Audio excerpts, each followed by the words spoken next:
మాట్లాడే రాళ్ళు యేసు చరిత్ర. ప్రాచీన కైసేరియా శిథిలాల్లో శతాబ్దాలుగా మట్టిలో దాగిన ఓ రాయి కనిపించింది. దానిపై చెక్కిన పేరు పొంతియస్ పైలట్, జూడియా గవర్నర్. అదే యేసుని సిలువ వేయించిన పాలకుడు. ఇంకొక్కడ పాత సమాధుల్లో అస్థిక పెట్టెలు లభించాయి, యోసేపు, మరియా, యేసు వంటి పేర్లతో. ఇది యేసు జీవించిన కాలం, ఆయన సమాజం, ఆయన కుటుంబాన్ని గుర్తుకు తెస్తాయి. నజరేత్లో ఒక పురాతన రోమన్ శాసనం సమాధుల తవ్వకాన్ని నిషేధిస్తూ. ఇది ఎందుకు? పునరుత్థాన వార్తలే రోమన్ సామ్రాజ్యాన్ని కదిలించాయా? అలాగే ఎడారి గుహల్లో దాగి ఉన్న డెడ్ సీ స్క్రోల్స్ యేసు శిష్యులు రాసిన వచనాలను ధృవీకరిస్తున్నాయి. యేసు శిలువ లేదు, తోపుడు ముల్లుల కిరీటం లేదు. అయినా ప్రతి రాయి ఒక్కటే చెబుతోంది, ఆయన ఇక్కడే ఉన్నారు.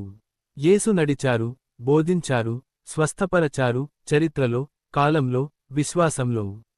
ఇప్పటికీ ఈ రాళ్ళు మాట్లాడుతూనే ఉన్నాయి నమ్మగల గుండెలకు.